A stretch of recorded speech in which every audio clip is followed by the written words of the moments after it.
Hampton Roads has a long-running high school and college sports tradition. It's time to give them the spotlight they deserve. This is 757 Sports Talk. Here are Matt Hatfield and Coach Ed Young.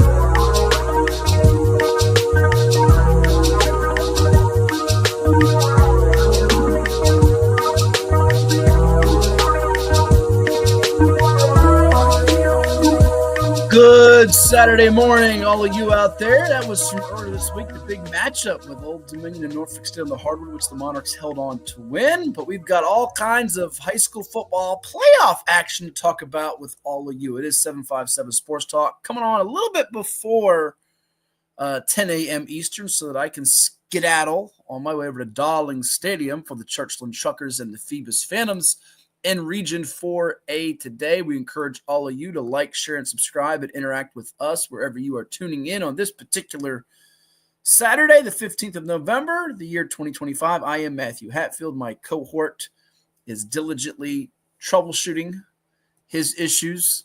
What's new? He's got lots of them, ladies and gents. But while he does that, we await him, and we'll get ready to go through some scores in a moment.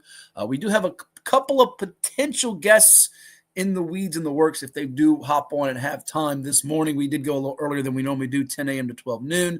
So we'll probably be done about, quarter to 11, if not 11, or a few minutes after 11. We'll see how that all shakes out. We do have some sound from one of the football playoff games that I was at on Friday night as the 2025 VHSL postseason is underway. 84 games in the books, 72 higher seeds have advanced. We shall see if we do get a couple of surprise guests that we have in the works. We will have some sound, though, nonetheless, from a Region 5A game. And we encourage you to like, share, and subscribe to Cova Sports TV and interact with us this morning as we talk everything sports with you, high school, college, and pro. And when we do get Coach Young on, we're going to effort doing our buy or sell, which we have not done in quite some time. It's been a little while since we've done buy or sell on the show. Got some college football questions for all of you out there too.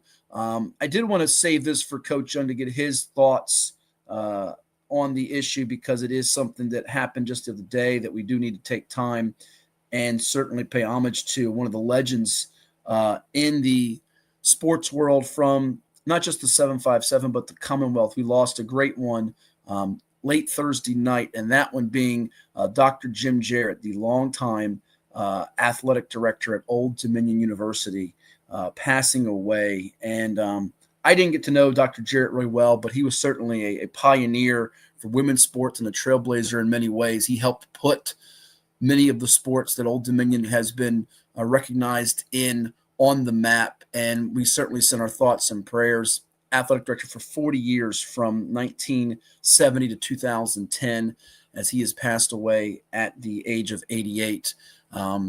He helped also, as you see it on the ticker scroll across, the rise in other sports besides the women's programs, the men's basketball program back in the day, the late Sonny Allen and what they did. And you think of what they've had successfully over there in terms of women's basketball and field hockey. And go check out more on just his career if you didn't get a chance to know him. People speak so highly of him. When people do pass away, there sometimes are people that, aren't that saddened and that they don't always say the nicest things. But I've never heard someone say a bad thing about Dr. Jarrett. So thoughts and prayers to his family and the ODU community losing a legend. And again, some good remembering from Harry Minium on ODUsports.com as he caught up with, I believe, Wendy Larry and Dave Twardzik and some others that got to know him over the years. So rest in peace to Dr. Jarrett out there. So we're going to go through some high school football there, though. Now, as you see, actually, there's the graphic we have for you on Dr. Jarrett. Beautiful smile and a wonderful man who did so much for athletics at ODU during his time in Norfolk, the native of Illinois that came to the Commonwealth. And rest in peace to Dr. Jarrett. Let's go through some of the high school football. We'll put some sound up as we do still wait for Coach Young, and we'll also get Coach Young's thoughts on Dr. Jarrett's life and legacy when we get a chance as well here this morning on 757 Sports Talk. It is Cova Sports TV. Like, share, and subscribe for all of you out there. And as we do that, let's put up the brackets here now there's Class 4 Region A. Let's actually take it from the top. Class 6 Region A is where we'll go to begin things here on this particular Saturday morning. And again, we encourage you all to like, share, and subscribe, interact with us throughout the program. You see Class 6, no real shocker, LC Bird, that was the word. They just rumbled all over Western Branch 35-7 in their matchup. Manchester had a little more trouble with Lancetown than some of us expected. 38-28 was the final in that one. So the Lancers take on Thomas Dale in the regional semifinals. What's new? These two schools have squared off quite a few times as of late. And all those matchups have gone the way of Manchester. Thomas Dale has lost to them now 5 straight times since 2017, including a 38-35 nail-biter in 2022, 18-7 last year. So we'll see if Dale can exact some revenge in that matchup with the Manchester Lancers. Oscar Smith had to bye, like Dale. They'll take on LC Bird in round number 2. Round number 2 for Region 6B. It was chalk, 1, 2, 3, 4. What'd you expect? Pretty much what we anticipated, as it was chalk across the board there. And Colonial Forge pitching a shutout. North Stafford over Independence. They now get their rematch that they wanted so badly with Battlefield Bobcats, who beat them last time they met back in late August, early September. I think it was late August, on a last-second touchdown pass. Keaton Ramey hauling it in from Ethan Stowell in that game. And Woodbridge, 41-21 over Patriot. Woodbridge's offense, folks, is for real. I'm really, really intrigued by the Woodbridge offense against the Forge defense. What's going to happen there, as we'll see if Forge can slow down an offense that is really, really prolific right now. Charles tuning in out there. We thank you, Charles. My background looks like we are in the future. Yeah, we're in the future. Back to the future, folks. I'm in the studio on this particular episode of 757 Sports Talk. Thank you for tuning in, Charles. We'll get to what you have on your mind. I'm sure you want to ask about a game coming up here in a moment. But North Stafford Battlefield, I think North Stafford is built for this now. They may not have been built and ready for it the first go-round, but they're playing at a higher level at this moment than Battlefield. Now, that being said, I was just telling somebody on Friday night, if you look at future pros potentially from the Commonwealth, we love to see who's going to be a Sunday player. We just skip past Saturday like it's just, nothing. The highest-rated player in the state, and for good reason, is the running back at Louisa, Savion Hyder, who was a 5-star headed to Michigan. Some wonder, is he the only guy that's going to have a chance to play on Sundays? Well, there might be some others. You never know. In fact, his future Michigan teammate from Oscar Smith, the 4-star wide receiver, Travis Johnson, who we had on back in the summertime after he made his pledge to the Wolverines, he could have an opportunity, perhaps, depending on how he develops and strength and conditioning and how he progresses once he gets to Ann Arbor. But a linebacker at Battlefield has really caught my eye, Noah Glover. He is a big-time force. He's got 20, 25 offers already. Sideline to sideline. He's got it. I think his dad played like tight end at West Virginia, if I recall correctly. He is the difference maker. So if he has a big game in that Battlefield defense, which has not given up more than 16 points all year, can slow the North Stafford offense again. All right, then they're playing in the region finals, and we'll see if Greg Hatfield's Bobcats make it past Thanksgiving weekend. My cousin Greg Hatfield, the coach over there at Battlefield High up in Haymarket. Class 6 Region C, known as the Occoquan region. I love that name. We didn't put it on the screen. I don't know why we didn't put it on the screen. West Springfield And Fairfax, after the Spartans take care of business with ease against West Potomac, 48-13. Javon Austin, the wide receiver, had 3 touchdowns, 3 tutties in that game over the Wolverines, their Patriot District rival. Fairfax uses their defense to hold off Alexandria City. They actually had a late score in that game in the fourth quarter. They were trailing, I think it was 13-12 or 13-10, 13-11, and then they scored to go ahead and ultimately take it. Lake Braddock, no problem with Mount Vernon. And South County, their defense is on point. I think the Stallions have won like 7 of their last 8. They're really humming here. Trevion Campbell, one of the best wide receivers in all of Virginia, and even beyond to him, the junior quarterback has quietly come into his own, Dylan Miller over there, with over 3,100 yards entering last night's ball game. So South County, I didn't really think they were going to be a threat to be contending for a region title when the season started. I'll admit it. I thought the coaching change was going to be too hard to overcome and some of the newness, if you will. But they have meshed pretty well once they hit October, now into November, playing their best football at the right time of the year, which is what you want if you are in position to play for some hardware. All right, let's go to Class 6 Region D. Then we'll take a quick timeout and come back with Class 5 Region A, where we have some sound for all of you out there. Centerville, apologies again, I still didn't fix I thought I fixed the spelling on the second hand, but it is like it's supposed to be spelled in the first round bracket. 42-31 over George Marshall. Their offense is fun to watch. It's wide open. They can hit you on the ground. They can hit you through the air. Madison's been known for lights-out defense. Now, they faced a really good quarterback in Cole Sandberg for Langley and had to win a high-scoring affair, 42-32. Here's what I'll tell you about this game. I don't think Madison wants this to be played in the 30s or above. I think they want this below 28. And if they get it below 28 and can dictate flow and tempo, advantage Warhawks, who have been in a few state championships under Justin Counts here lately. Meanwhile, South Lakes takes on Westfield. I don't think this is that close. You see what Westfield did against W&L, who they had lost to by a whisker the first go-round. Some injuries certainly had W&L hobbled, but don't take that away from what Westfield did, putting up 56 on the board.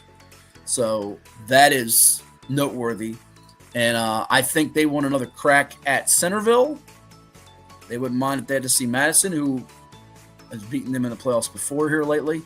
Scott Vossler's team, they've got 3 close losses, but they're capable of winning this region. They might be the most well-rounded of the group. Centerville has the best offense of the group.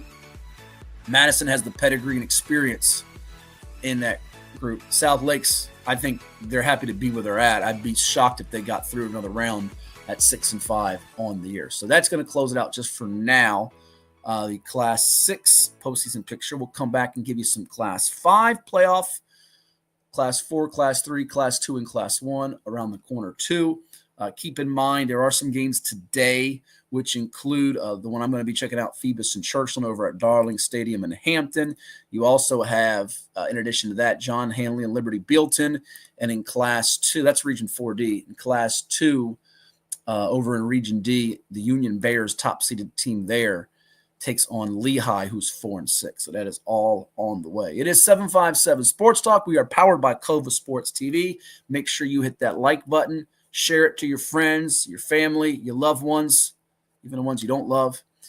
And when you hit subscribe, you get notified when we go live, be it on YouTube and our platform with Cova Sports TV. So that's all on the way. NFL picks to conclude the show, too, for week number 11, where I am holding on to a very, very, very slim lead on Bruce Pearl at 15-15. Bruce is 14-16.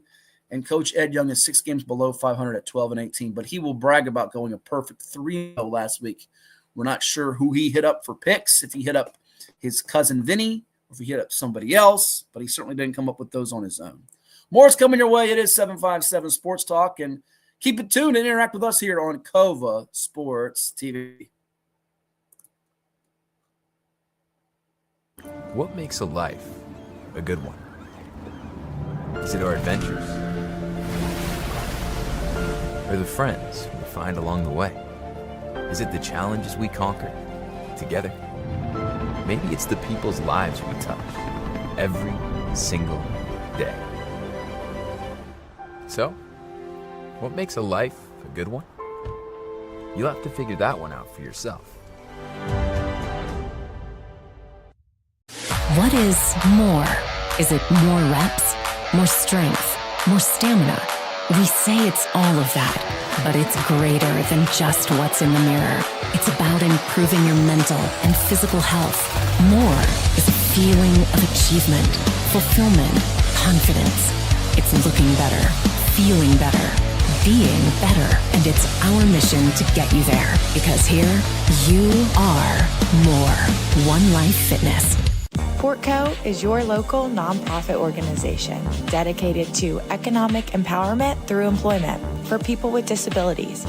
We focus on abilities, not limitations, providing on-the-job vocational support. Find your pathway to employment. Contact us or learn more at portco.org.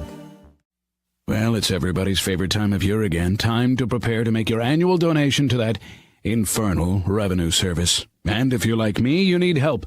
Help to keep that donation as small as possible. So get off your W-2 and call John Maynard at John's Tax Service. 455-6763. All right, here with the senior from Indian River High School, Ryan Robinson, after his team's 47-14 win over Kempsville in the regional quarterfinals. They move on to the semis, take on Cox next week. Ryan, all right, you found the end zone 3 times tonight. 40-yard scoring reception, 25-yard scoring catch, and a 90-yard pick six. Which one was your favorite and why? Probably the 90-yard pick six. Why is that? I read it perfectly, man. As soon as I caught it, I knew knew nobody was catching me. Okay. Defense always said we got somewhere to stand, so we still where we need to stand. Sure. Coming in, you knew last year that Kempsville jumped out on you guys 14-0, had the great third quarter where you blew them away. What was Coach Carr's message during the week and the whole coaching staff for you guys to kind of jump on them fast and not let them have confidence? What was kind of the plan coming in? Don't play down to their level, you know.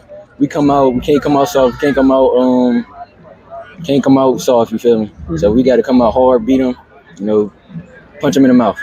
What's it like catching the passes from your new quarterback this year, the freshman Lord Malik Heru? He threw 5 of them tonight. Feels like with yourself and Elijah Boggs, Jason Preston, you all have a really well-rounded receiving core, and through the air you can get past the defensive backs. How do you guys progress from game 1 to now in your eyes? We just kept working at it. We kept practicing with our QB, kept upgrading the chemistry, working with them, getting better every day, you know.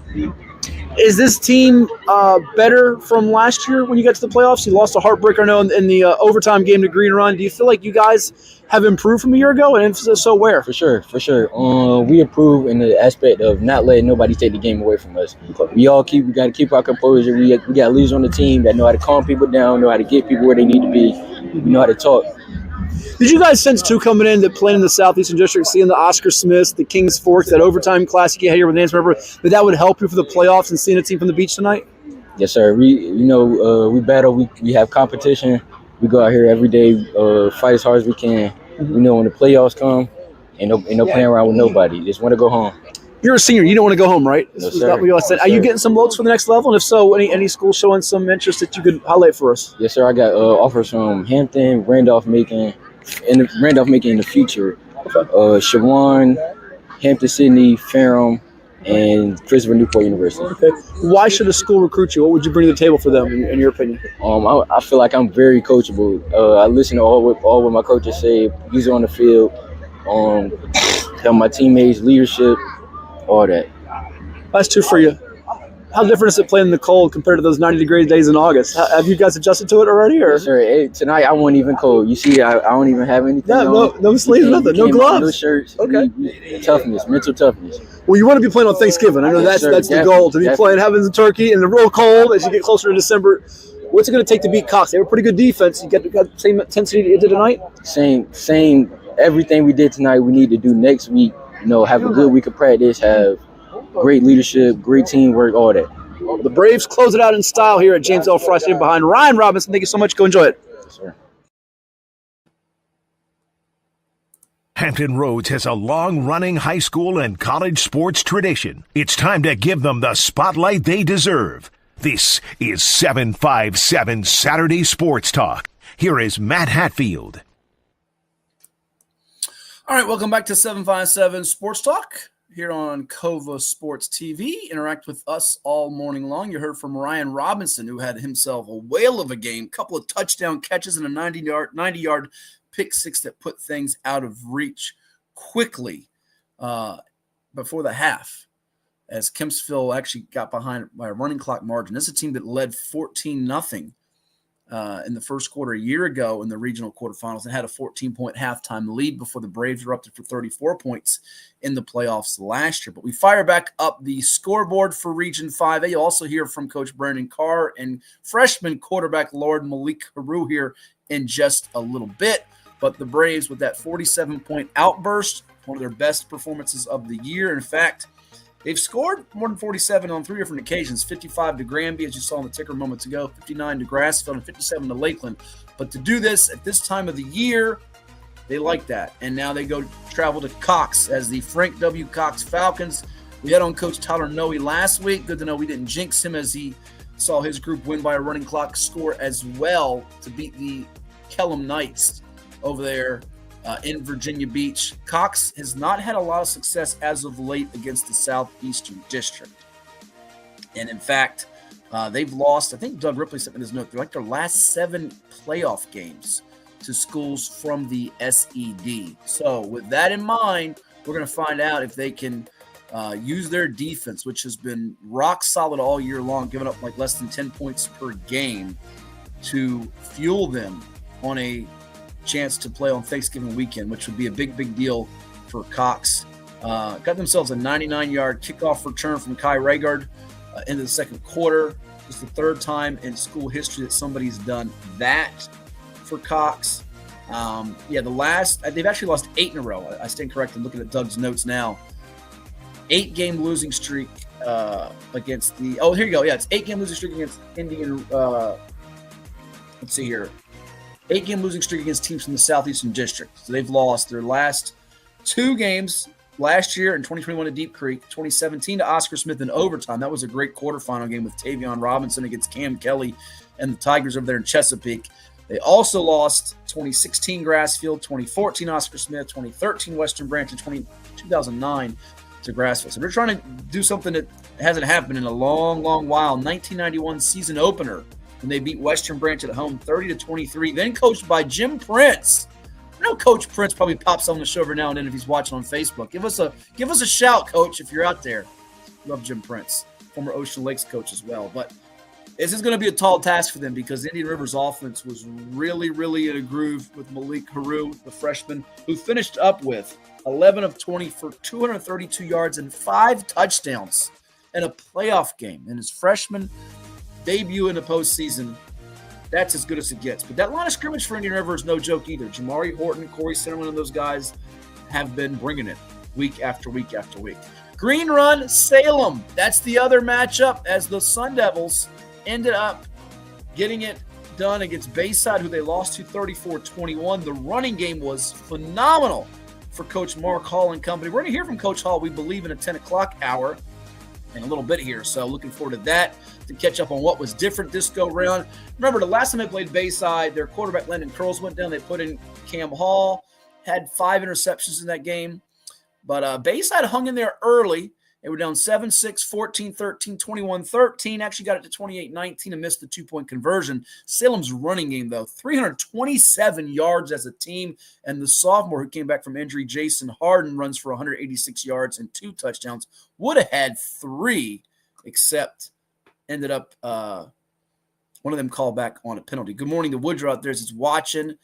And someone wanted to know, when do the preseason basketball rankings drop? We'll have them up on virginiapreps.com probably in the next couple of weeks. It'll be soon. We're still compiling our top 10s across the board in the state. I think we're the only ones that do it. And that will be out soon. I'll put a note out on social when it's coming up. But I would say right around November 24th that week going into December 1st, somewhere in that 7-day stretch between the 24th of November and the 1st of December. I got to look at the calendar a little harder to find out when exactly we will have it out, but it will be sometime in that stretch. Salem gets done with the running game. Green Run, they can run it. They can throw it. They're explosive. They have weapons. they're not shabby either. Luke Ashcraft, 3 touchdown passes. Devin Miller's been really coming into his own. He has a score. Xavier Cleveland catches a couple. Charles Jackson, the ODU commit, runs for a couple scores. Deep Creek was kind of in it, 22-7 down. Michael Jones has a couple of scores from Dejon Everett, but it's Green Run, moving on. Much easier time than a couple years ago when they had to hang on against Deep Creek, and we'll see how the Stallions do against the Sun Devils and see if Salem can be the first team in about 60-something games to beat Green Run. Last school to do it back in the COVID-shortened year in 2021. In the springtime, it was 35-28 Green Run back on October 3rd as the Stallions had to rally from double digits down to win that ball game. Jackson had to go ahead, winning score in the final seconds. Chadney Cross made some key plays on special teams. We'll see if Salem gets a similar performance from Marcus McCoy at linebacker, who has been a stud all year long. Before we go to Region 5B, I know you want to hear from that flashy quarterback of the Indian River Braves, and that is one Lord Malik Heru.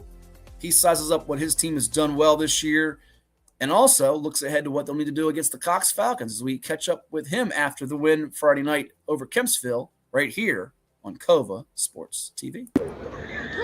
5 touchdown passes tonight for the freshman Lord Malik Heru as Indian River breezes by Kempsville in the regional quarterfinals onto the semis. First playoff game. Any jitters for you? It didn't seem like there was. No, sir, it wasn't any jitters. I treated it like another game on the season.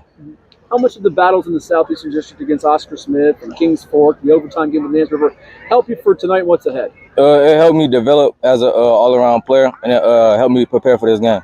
Take me through the strategy without giving all away all the game plan elements, if you can. What were the things that the coaches told you offensively you guys had to do and execute coming out of the gate? Be smart, be fast, be physical, and never take your foot off the brake. I heard the word physical. You slung it around tonight for 5 touchdowns and had a lot of big plays. Was also a part of it to get the running game going, to allow those opportunities downfield for you to have the shots deep? Part of it? The pass did help out the run, and the run helped out the pass. Sure, it goes hand in hand here for you. Yes, sir. What did you see defensively from Kempsville? Was there something coverage-wise that was different from some other opponents that you felt like you could exploit, or what did you see up there on the field as the game progressed? A defense is a defense, so I just try to I look at defense, I analyze, and I try to find my open guy. Elijah Boss had a couple early scores, and Ryan Robinson, your senior, opposite him, stepped up. What's it like to throw the football to all these different weapons you have out there? You got some good playmakers around you. Yes, I do. I give credit to my O-line and my wide receivers, too, because they also have to make plays and get open for me. Is most of the chemistry built from the offseason to now? How have you guys grown from game one to this point? I think we've grown a lot mentally, our bond together, our brotherhood, and our chemistry. You didn't want those seniors to go home unhappy tonight, and you weren't a part of last year's playoff game against Kempsville. Coming out in the playoffs like this to have 5 touchdowns, what's the feeling like to perform so well, knowing that there's so many eyes and expectations when you get to this stage, if you will?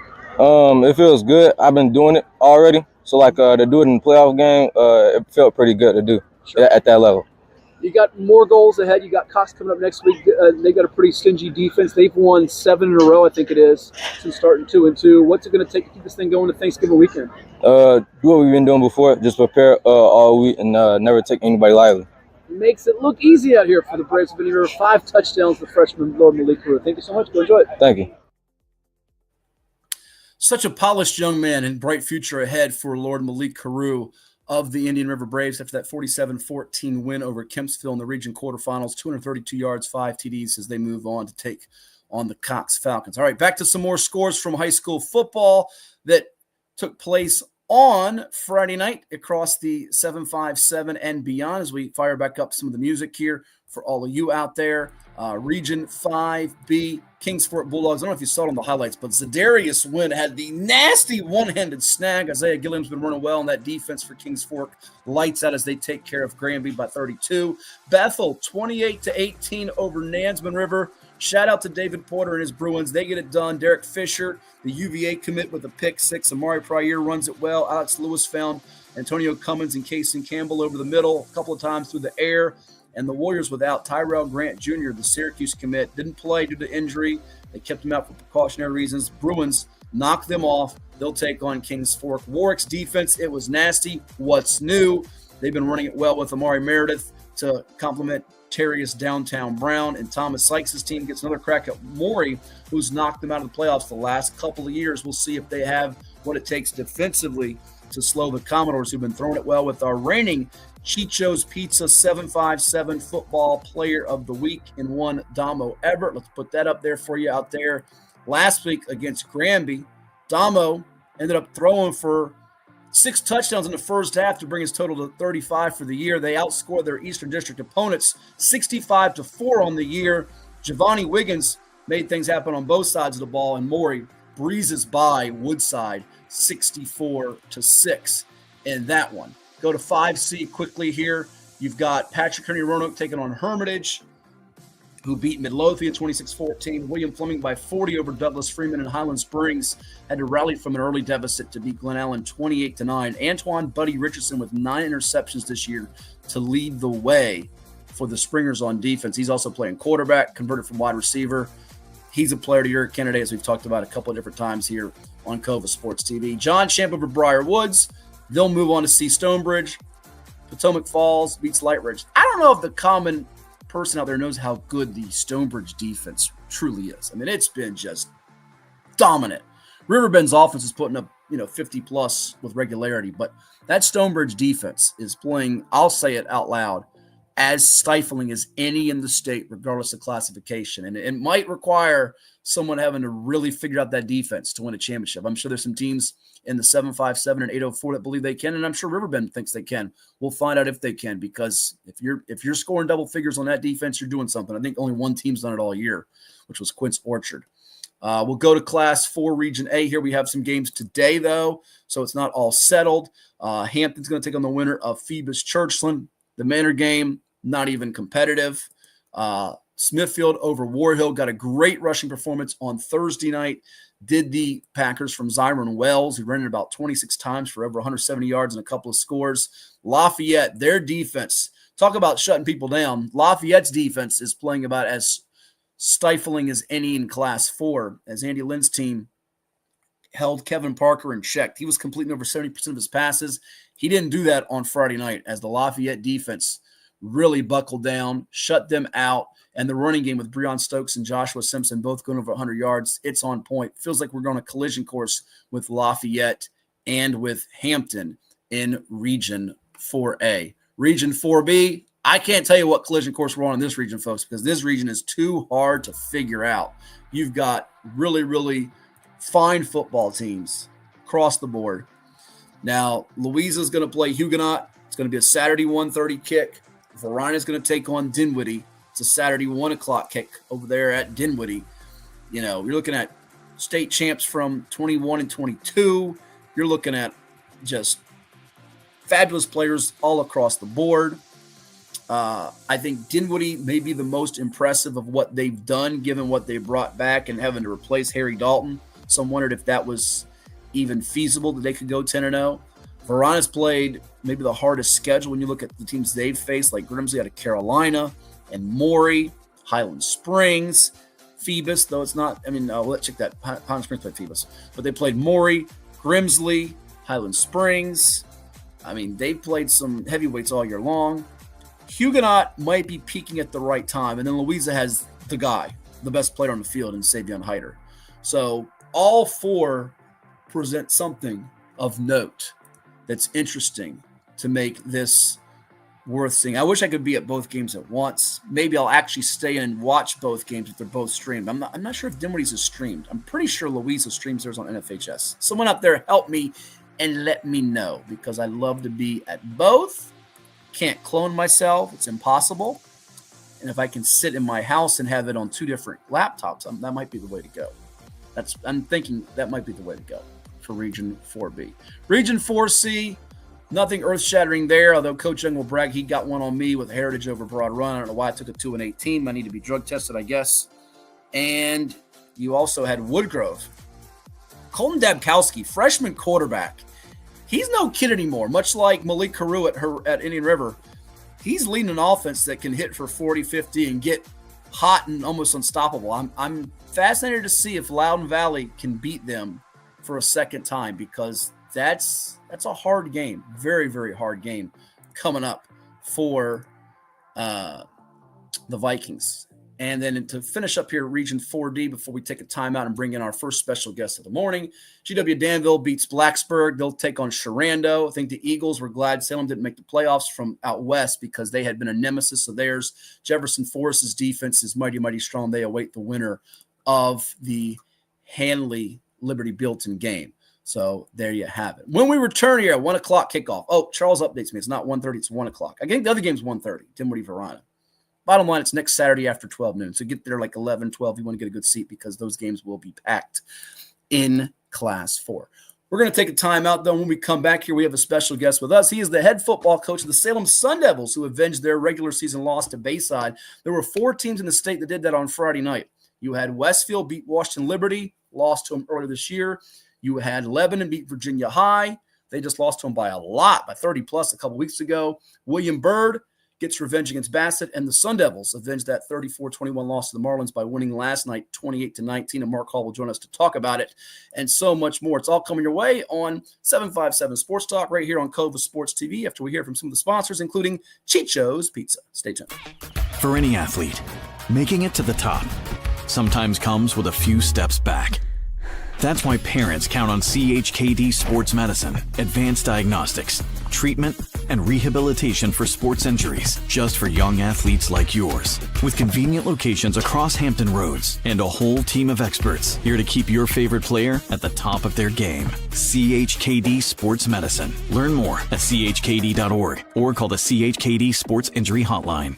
Cova Painting. We don't just paint, we transform spaces. Visit covapainting.com or call 757-550-7357 and mention the Sportsplex for 10% off of projects over $1,000. What's up at DQ? Oh, just the best deal ever! The $7 Bacon Cheeseburger Meal Deal. Bacon cheeseburger for a limited time, plus fries, drink, and a sundae. Yeah, this is not the time to be modest. It's all full size for just $7. And there's bacon on that burger. The $7 Bacon Cheeseburger Meal Deal. Now, for a limited time on the $7 Meal Deal lineup. Only at DQ. Happy tastes good. What does happiness mean to you? Being in the ocean with you, watching you catch super fun waves. In Virginia Beach, happiness is breaking barriers and savoring the sunshine. I couldn't pick a better place or a better person to be with. This is what makes me happy. Happiness is going all out. And taking it all in. Here, happiness is whatever you make it. Find yours in Virginia Beach.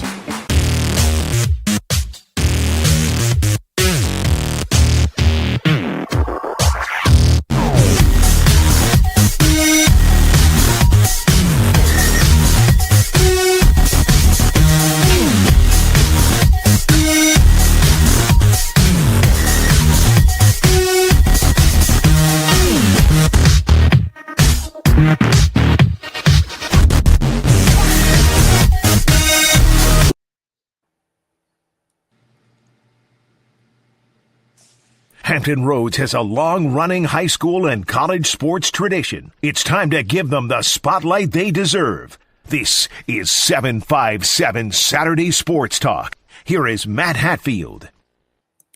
And we're welcome back here to 757 Sports Talk. Like, share, and subscribe to Cova Sports TV and interact with us wherever you are tuning in. We have a special guest with us. He is the head football coach in his, I think it's his third year, maybe second full official year as the head man over there in Virginia Beach with the Salem Sun Devils, who are now 8-3 after beating the Bayside Marlins 28-19. We say hello to the former UVA Cavalier linebacker and two-way standout in football and basketball at Green Run. The opponent next for his Sun Devils, Mark Hall, the third. Coach, thank you for stopping by. How's life been treating you? Good win last night, huh? Appreciate it, Matt. Good to see you, man. Always. Definitely, feels good to get a W, man, and definitely in this time. It's kind of tough. You don't know what to expect in the playoffs, but, it's either win or go home. So, definitely excited about the W last night.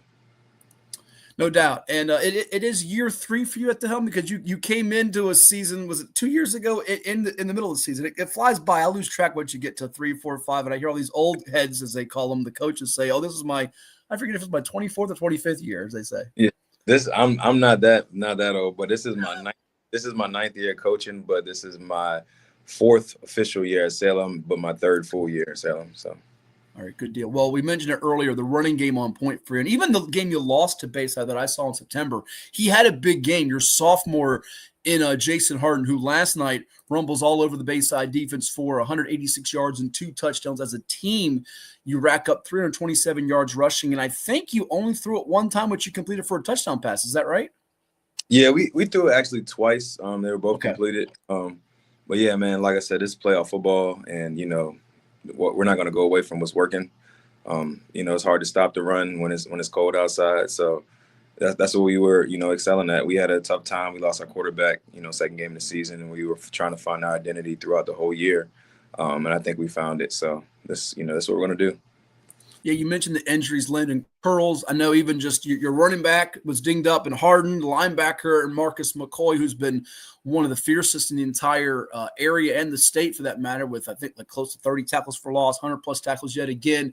How have you tried to troubleshoot this thing? Because it felt like you hit a little bit of a bump in the road or a rock point. You lost the game to Bayside. You played Green Run so spirited the last time you met him, had a double-digit lead, and then you had the game with Cox where you didn't have any offensive flow. How did you keep the team upbeat after some of those adversity moments you had? They're kids, and they're teenagers, young adults, and it's all about making sure that you check on their well-being. So I talked to them about Bayside being a game changer for us. That was our first loss. That hurt a lot, and then we were up for the first Green Run game. Guys were up. We took an L to them. So just finding that point of finding out who we were as a team. This has been, a year of adversity for us. And I think the kids are starting to realize that. A lot of nicks and injuries and bumps and bruises. And, we just got to find out where guys can play and how far along in the depth chart we can go. And we realize that we have a lot of guys that can actually contribute to our team. Everybody has a special role in our team, even our sideline guys, managers, who else. But we're trying to find our identity, and I think we found it. Guys are healthy. We lost Coach Hall for a second there. We'll see if we can get him back here. As apparently the internet's playing tricks with all kinds of people out there today. I know Coach Young can't get on, and I'm not sure if he's in the school or at home, but we seem to have lost him. Oh, we got you back, Coach. You popped out. That tricky internet can do that to you, but go ahead. We finish what you were saying there. We lost you for a moment. Yeah, saying we injuries, and we look forward going into this next game. We found our identity as a team, and we're grateful for that. Everybody has a solid role for us, and everybody's doing their 111th, and we're looking forward to this upcoming game. Sure. Let's chat about you as a young head football coach who's got this team back in the hunt again, contending for a regional title and advancing in the playoffs. What have you learned, the biggest thing you've learned from the start as an assistant to becoming the head coach to now? What have you kind of soaked up in this whole process and journey? Starting off at Greenwood in my coaching career as a volunteer straight out of college, you kind of sit back and you listen and you try to take on the knowledge of everybody. I have, tremendous respect for Brandon Williams. He gave me my first opportunity to coach. But, we're to a point where, we can't continue to be labeled as the little brothers of the beach, or what they call. I'm thankful for the opportunity he's given me. I've learned a lot from him. I've learned a lot from coaching under him, and even at the middle school level also. But the biggest thing is figuring out what you can do as a head coach. How can you contribute? What is your niche? So that's what I've learned, and I figured out my style of coaching, and the X's and O's are going to come. With the experience of being a player and playing at the collegiate level and, studying the game. But it's more than just, the X's and O's when it comes to coaching. It's about having that relationship with the kids, the parents, the community, and building that connection and, having them buy in also. So that's just what I've learned over the last couple of years. Nicely put. And you obviously got some great tutoring from your father, who was a highly successful basketball coach there at Cape Henry Collegiate, Mark Hall. And you mentioned Brandon Williams giving you your start. I see your former basketball coach already starting the junk talking on Facebook there. See you at the 50. Kenneth Harris over there, who got himself a championship there. long as he don't have the towel. As long as he don't have the You know towel. what's funny, real quick? Yeah, he does have that towel. He likes to wave it. And sometimes, he's on the sideline as a basketball coach. We joke him that you're going to get a penalty because you're going up and you're like, I'm afraid he's going to get on the field there. You should probably, they like to say, stay in your lane a little bit. Sometimes he gets a little bit overboard there. But it's funny, though, when they say they never watch and then they interact real quick with a comment on the show. I always get a kick out of that here. But let's talk more about your guys for a moment, Coach, because you have some unsung heroes besides the main marquee names like certainly Jason Harden and Marcus McCoy. We know Isaiah Bray is a lineman who's been as imposing. You even use him in the backfield. I think he had a rushing touchdown against Green Run. I saw in that game you had earlier this year. But you have some other players like Caden Drenning, Jack Strother that have made their mark here throughout this year. Highlight some of the unsung heroes and players that are getting some attention for the next level if you can. Oh, yeah. So, we'll start with Jack Strother. Jack Strother is, taking on the role of playing wherever he needs to play. This is a guy that I feel like we've put at almost every possession except O-line and D-line. We put him at quarterback. We put him at receiver, DB, outside linebacker. He's rushed off the edge, corner, so on and so forth.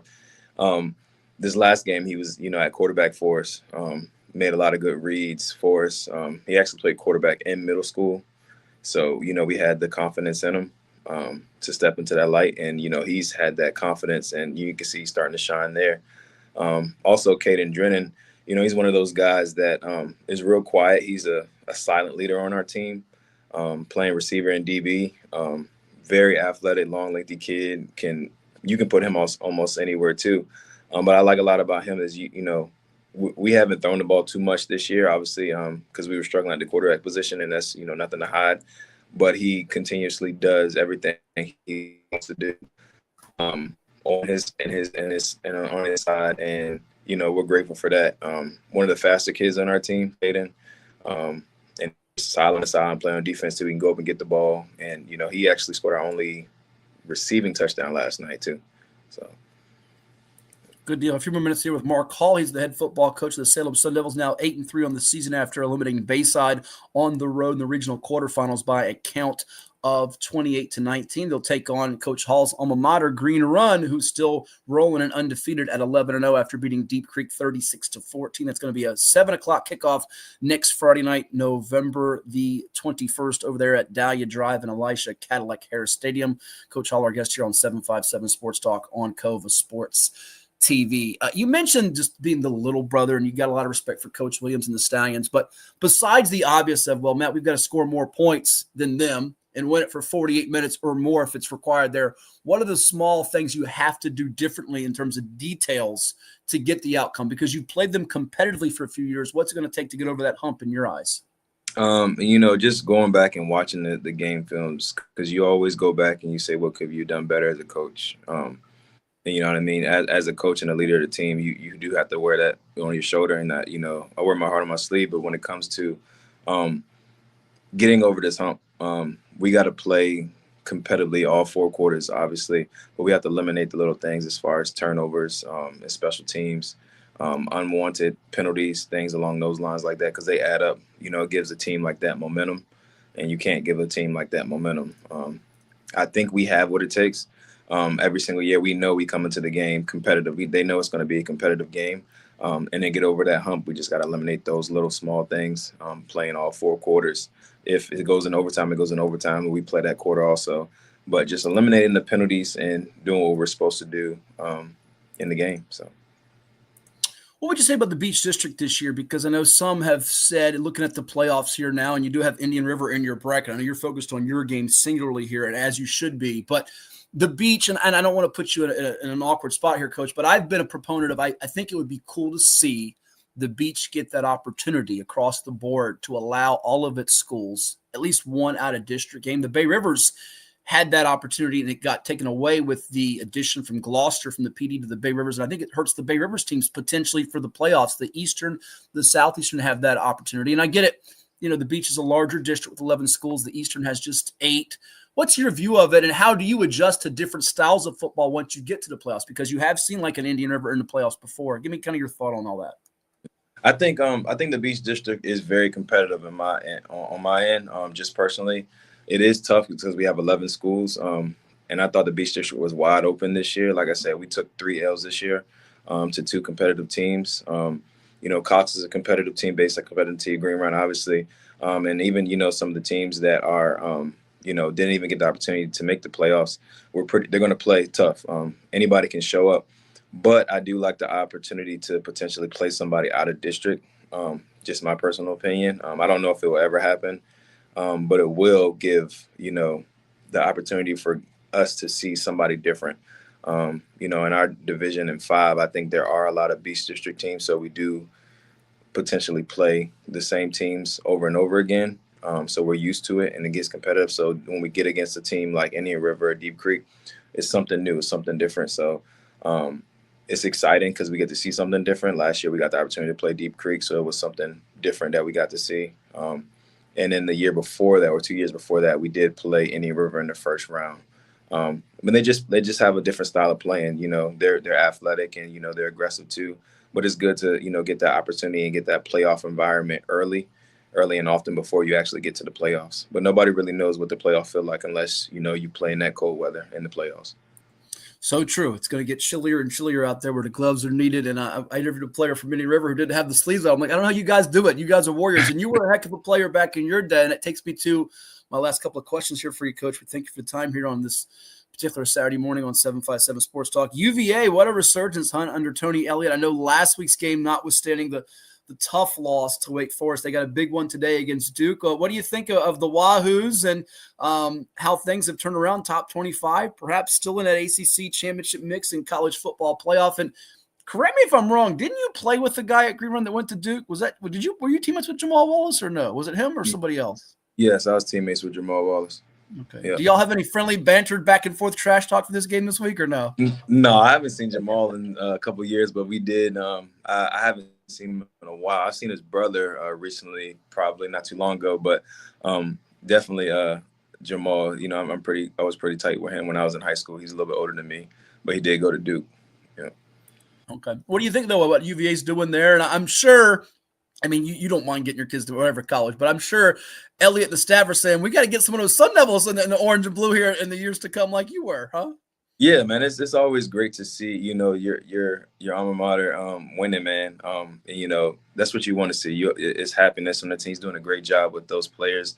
I watched a lot of their games this year. I'm hoping to get up to a game when they play Virginia Tech. I know it's going to be really, really packed, but they're doing a lot of good things. He's getting the team to buy in, has a great facility. I got the opportunity to see that facility being built. I haven't got to see it actually finished, but going back on grounds, it's really nice to see what he has going on with the team, getting the kids to buy in, and they're believing in the system that they got going on. And, I do like the way that the ACC is doing it right now. Of note, like Atlantic and Coastal, I believe. I think it's just the best record. So, this is the opportunity for them to continue to win out and go to the ACC championship. And if that is the case, I probably will be in attendance for that game. I don't think I've asked you before. Did you have a favorite moment from your college days at UVA?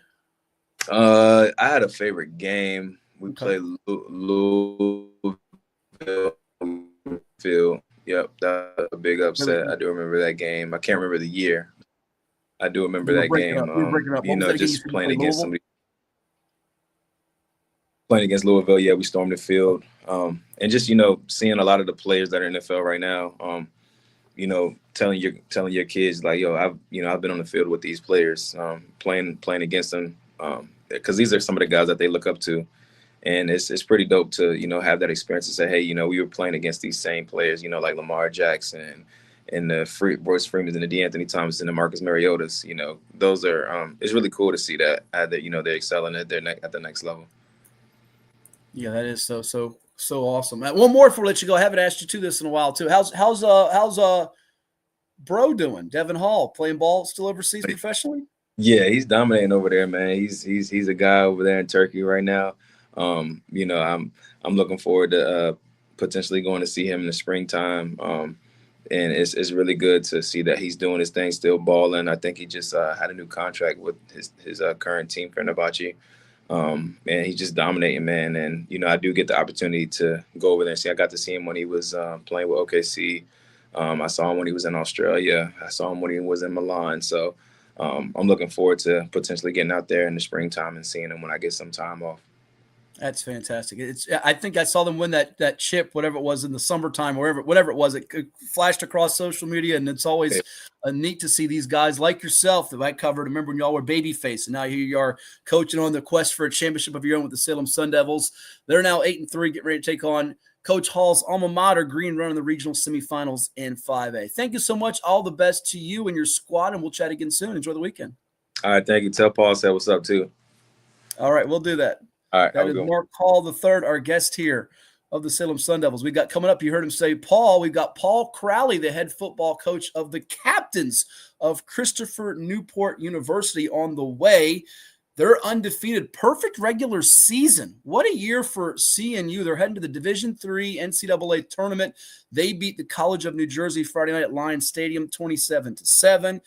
They've got some local flavor on that team. I know Gunnar White's on that team from Tallwood High School. The 40-team bracket's going to be released coming up on Sunday afternoon at 5 o'clock on NCAA.com. And 10 straight wins, 15 straight victories dating back to last year when they won their final 5 games. And heck of a job he's doing over there. He's a local product, too, out of Lansdowne High in Virginia Beach. So he's scheduled to join us. At least that's what we communicated via the text and the message here. So we should hopefully have him on here in just a little bit here on 757 Sports Talk on Cova Sports TV. Again, like, share, and subscribe and interact with us. We will come back and go through more of the brackets before we get Coach Crowley on, at least until we get Coach Crowley on here.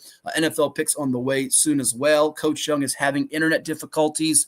What's new? I would tell him what you do is you hit the power on button and make sure you're plugged into Ethernet. Although he might not have Ethernet. He doesn't even know what Ethernet is. And then he'll ask me what's the difference between Ethernet and internet. And then that will spark a whole different conversation for, probably 25 minutes. He's probably throwing things if he's at Smithfield High School, where I think he's attempting to get logged on. Maybe Pat Doolan can make sure he's in check. So more coming your way here on 757 Sports Talk. You're watching it with us on Cova Sports TV. And if you're not familiar with 757 Sports Talk, here's a little more about it. Hampton Roads has a long-running high school and college sports tradition. It's time to give them the spotlight they deserve. This is 757 Sports Talk. Usually it's Hatfield. That's why I try to tell everybody, get on Hatfield. He is the legal scribe, the talking head that knows all this, puts the whammies on. We do things different on this podcast. That's why we're rated number 3 in the state. You got Play-Doh? Get out of here! We got people all over the globe watching with us. Sitting in a phone booth with you would be very... we got to have your own phone booth. I'm not sitting in a phone booth with you. It is 757 Saturday Sports Talk here on Cova Sports TV. Like, share, and subscribe. Did you know that the minimum limits in Virginia are $30,000? $30,000 is a lot of money on an individual basis. But if you're involved in a personal injury matter, that's not enough. Here at Williams-Deloitte, we're happy to provide a consultation on the amount of coverage you have in your vehicle. It can be confusing. Not many people understand it. You know you need to have it, but do you have enough? Give us a call today at 757-547-5555 so we can help you prepare in the case of an automobile accident or any other personal injury matter that you or your family may find yourself in.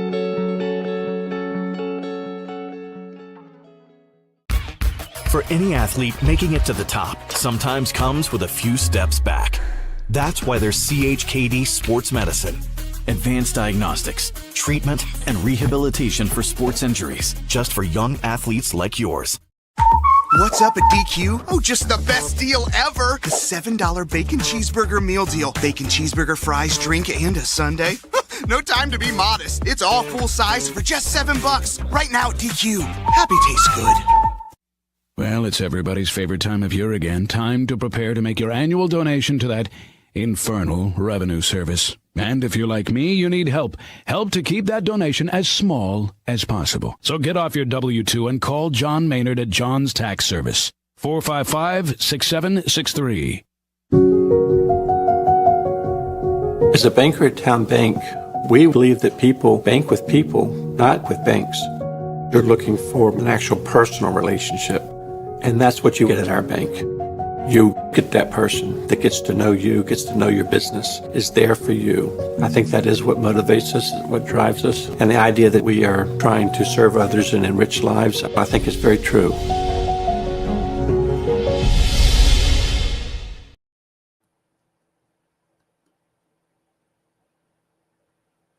This is 757 Saturday Sports Talk. Here are Matt Hatfield and Coach Ed Young.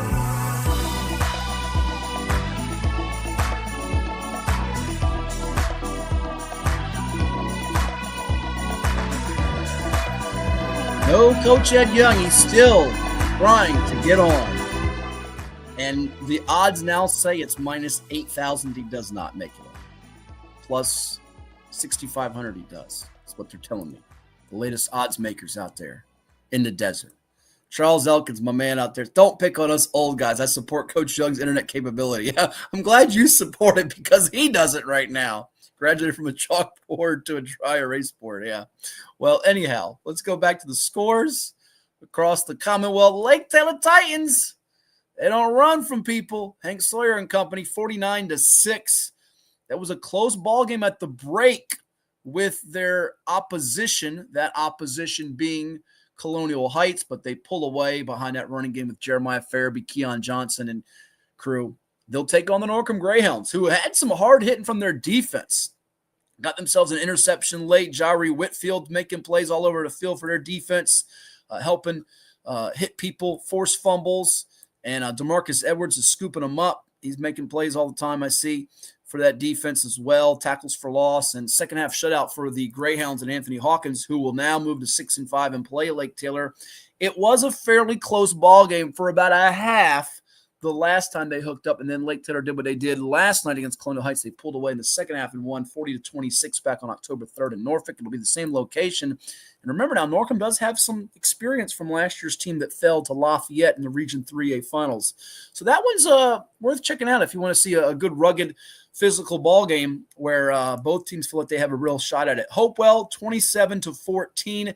They got the dub over New Kent as a 6 beats a 3. It was one of our Hats Hit takeaways that we touched on Friday night into Saturday morning here on Cova Sports TV. You know, there was a bunch of blowouts. The 6 seeds, there were 5 of them that won across the board, like Southampton, Smithfield, Lebanon, and, of course, Hopewell. Ricky Irby's got playoff experience. He's no newbie. And Antonio Monroe Jr., 20 rushes, 240 yards, 4 touchdowns. He was eating. Yeah, it's not Thanksgiving yet, but he was eating. And now they'll see Petersburg, who they lost to. Another ball game that was, again, fairly competitive and close, much like the rematch with Lake Taylor Norcom. The team that lost has to feel like they can be in this one when the fourth quarter arrives because Petersburg only beat Hopewell 20-12 back on October 23rd. 8-point difference. That's a 1-possession touchdown and a 2-point conversion. Petersburg kicked the offense in the high gear with 40 on the board against York as they win by 33. Jerome Mathis, the former NFL return man star and Hampton U product, has the Crimson Wave at 8-3, thinking big things for this year. All right, let's go down to Region 3B. Brentsville District tripped me up. I had James Monroe, as did Coach Young. Skyline beats Meridian by 2 scores, but Culpeper and Kettle Run look like the dominant teams in that region. And I say dominant for Culpeper because that was a game where Ed was saying his guys, the Gucci's, the Bulldogs, Goochland, he thought had a real shot in that one. Ned did not have a shot, it looked like. Still got a little ways to go. But Culpeper, they beat Caroline to close out the year, and now they get this one, and it looks like they have a chance to be in the mix on Thanksgiving weekend to see Kettle Run, who's coming off a loss in last year's state championship game to Liberty Christian. Remember, Kettle Run took out Lafayette in the state semis for all my friends in the 757. They remember that not too fondly. The folks in Nokesville remembered it very fondly before they lost to LCA. Speaking of Liberty Christian, they win it with defense, 14-12 against Broadway. I say defense because the week before the Gobblers piled up 83 on Harrisonburg. Didn't happen this time as LCA holds on. They'll take on Wilson Memorial, which won 41-29 over Fluvanna. Do wonder if that Wilson Memorial Green Hornets defense can take care of Jaden Cowart and what LCA can do running, but also throwing it with Luke Gaither. It was a wonderful classic that we saw back on Halloween, 35-33, Heritage Lynchburg and LCA with 7 lead changes. Do feel like we're destined to get it again, even though Turner Ashby won pretty comfortably over Allegheny, and they are no pushover at 10-1 on the year with balance. This is the year after Bo Baylor and Micah Matthews. Micah Matthews is now playing at Virginia Tech, multi-sport standout in football and baseball. They did not miss a beat That program's got the culture, and they've turned the corner to go 10-1 after those guys graduated. Some thought they might have a little bit of a rebuilding situation. Wasn't the case. And in 3D, Magna Vista, Ethan Dukes goes over 1,000 yards rushing for the year.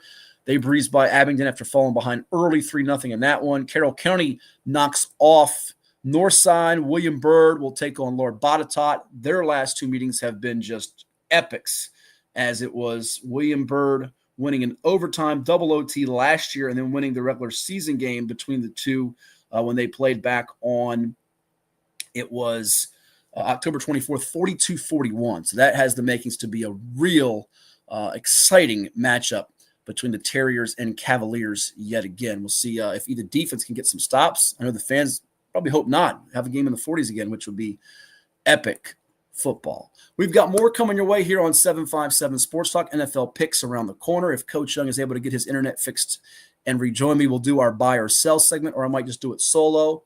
Again, you can always watch our program on YourView and Cox Communications. We are airing on Mondays at 8 o'clock Eastern. We are on Tuesdays at 12 noon and on Wednesdays at 4 o'clock. Check your local listings. You see the channels across the state of Virginia and Hampton Roads, Nova, and Fredericksburg, as well as Roanoke, for you to check out and interact with us as we talk all things sports with you, pro, college, and high school. But when we return, we have the special guest from the Christopher Newport Captains, undefeated. It's Coach Paul Crowley set to join us here. He's a Lansdowne High alum, and they're going to the playoffs. He'll tell us about the NCAA Division III tourney. He's got some local flavor and Virginia talent all across his roster, too, as you're watching 757 Sports Talk with us here on Cova Sports TV. Like, share, and subscribe and interact with us. But we'll take a quick word from some of the sponsors, including Town Bank, and come back with more right here. Stay tuned. Did you know that the minimum limits in Virginia are $30,000? $30,000 is a lot of money on an individual basis, but if you're involved in a personal injury matter, that's not enough. Here at Williams Lloyd's, we're happy to provide a consultation on the amount of coverage you have in your vehicle. It can be confusing. Not many people understand it. You know you need to have it, but do you have enough? Give us a call today at 757-547-5555 so we can help you prepare in the case of an automobile accident or any other personal injury matter that you or your family may find yourself in.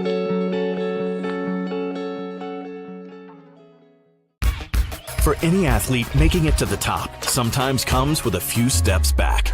That's why there's CHKD Sports Medicine. Advanced diagnostics, treatment, and rehabilitation for sports injuries, just for young athletes like yours.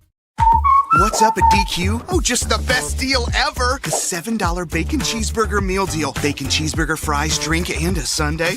No time to be modest. It's all full size for just $7. Right now at DQ. Happy tastes good.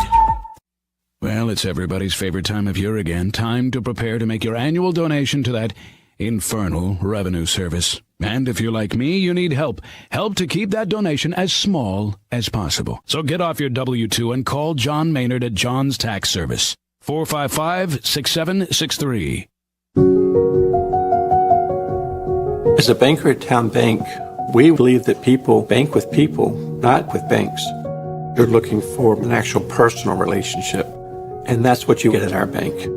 You get that person that gets to know you, gets to know your business, is there for you. I think that is what motivates us, what drives us. And the idea that we are trying to serve others and enrich lives, I think is very true.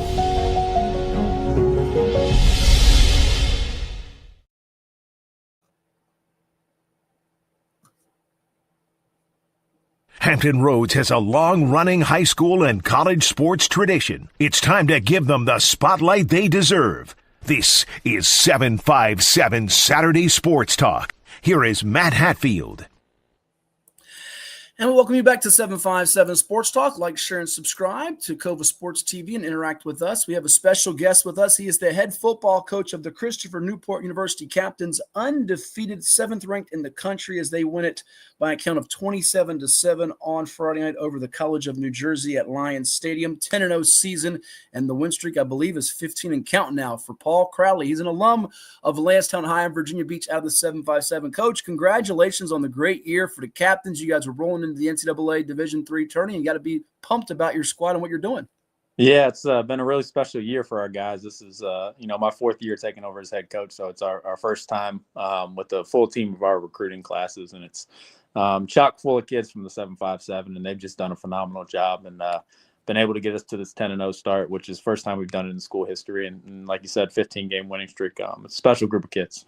That's awesome. And then we mentioned earlier the NCAA website will have the Division III brackets, the 40-team field coming up on Sunday at 5 o'clock. You can take us through more of the particulars about that in a moment. But we've had you on in the past on our radio side of things. Now we're on the podcasting here with YouTube and on the television side. So fill the audience that are unfamiliar with your background. We mentioned you are from the 757 and Lansdowne High. Your days there playing for a highly regarded coach in Chris Beatty, who's now in the NFL, and then taking us into your journey as a coach, the assistant days and all your travels.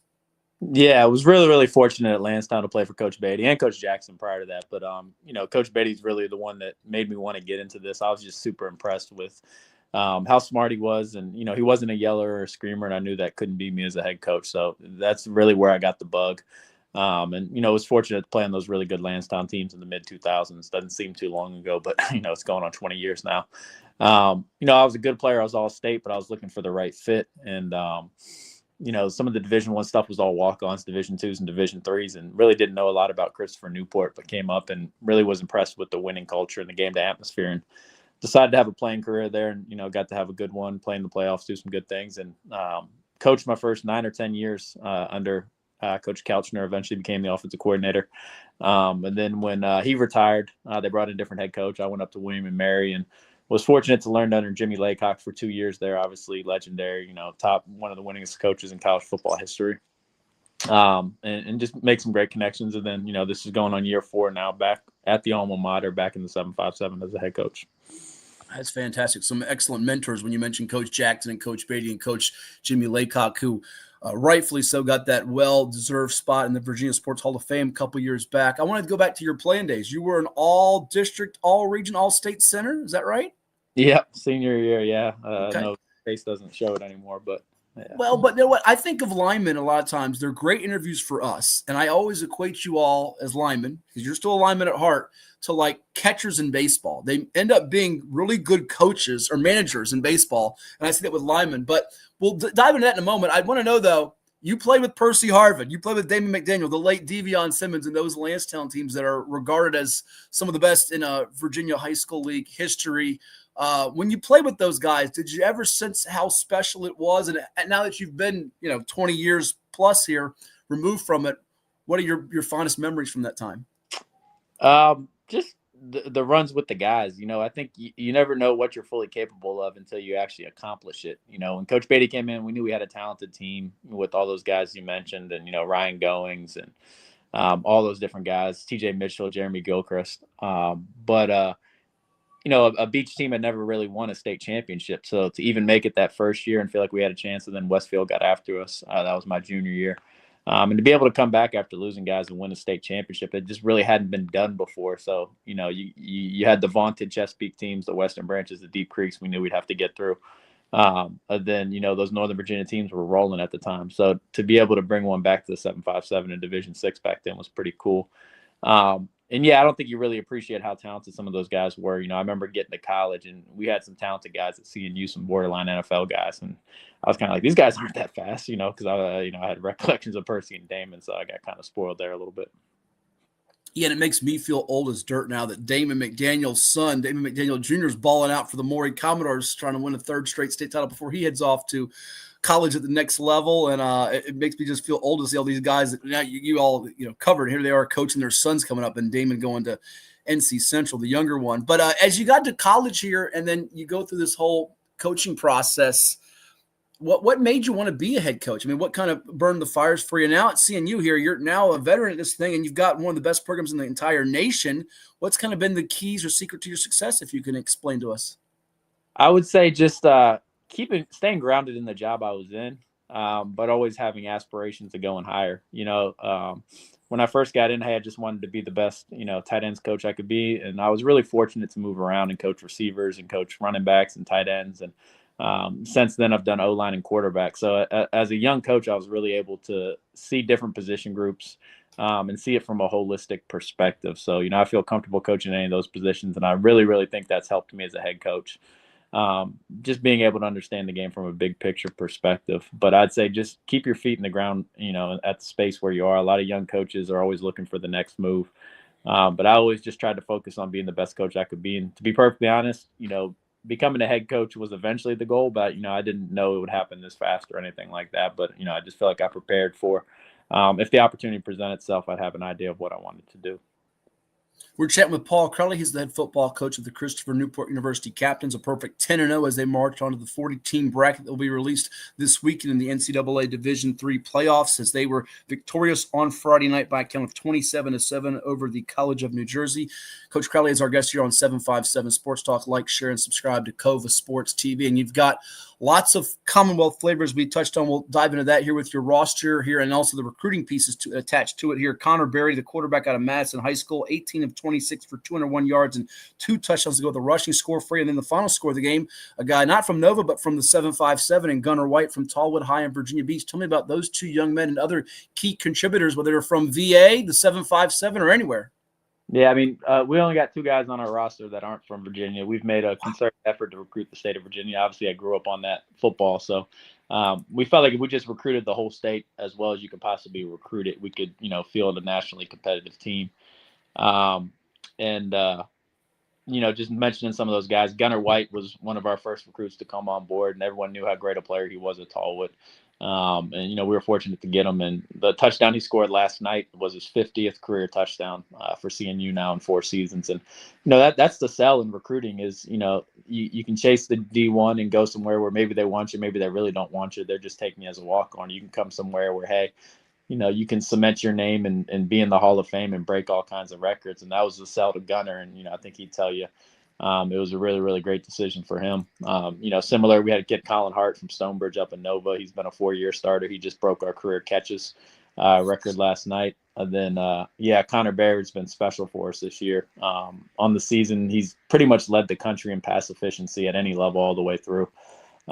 34 touchdowns, 3 interceptions passing, and then another 9 rushing. So obviously that's pretty special stuff he's doing. And we've been fortunate to take a lot of these quarterbacks from Virginia high schools that have played in those big games. He was at James Madison playing against Oscar Smith. And, our quarterback before that, Matt Dezerski, was at South County playing against Oscar Smith in state championship. So when you get those kind of guys that are played in those kind of games before, they're ready for the challenge in college. No, it definitely matters. And I hear that from all the successful coaches, whatever sport it is, whether it's football, basketball, baseball, softball, you name it, field hockey, that's the common thread, getting players from winning programs that have the character, have that DNA in them and the work ethic. And for you, I'm curious too, as you went from the assistant coaching ranks to the head coach, and we had COVID and now the changes that have happened above you at the higher levels with Division I and NIL, the transfer portal. Have you had to make some different adjustments, adapting the tweaks? And how have you all, as a program at CNU, been affected by those things? Is it still the core principles and values remain the same, and you want to find good football players that come from winning backgrounds and have the character that doesn't change? How do you view it? Yeah, I think all that's true. And then it's always been important, but I think even more so, find kids that really, really love playing football. There's a lot of kids that like the recruiting process, but, are they going to be willing to put the work in? Are they going to go through the tough times that are going to happen as part of being a college football player?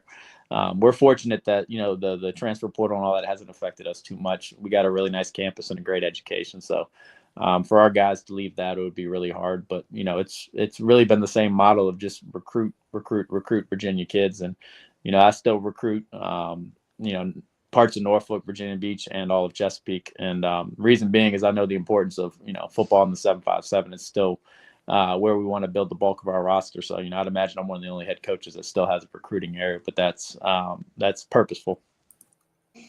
For sure. Now take me through in the last couple minutes here, what we think for the time. Your opinion of the sport from your playing days when you were in college and high school to now.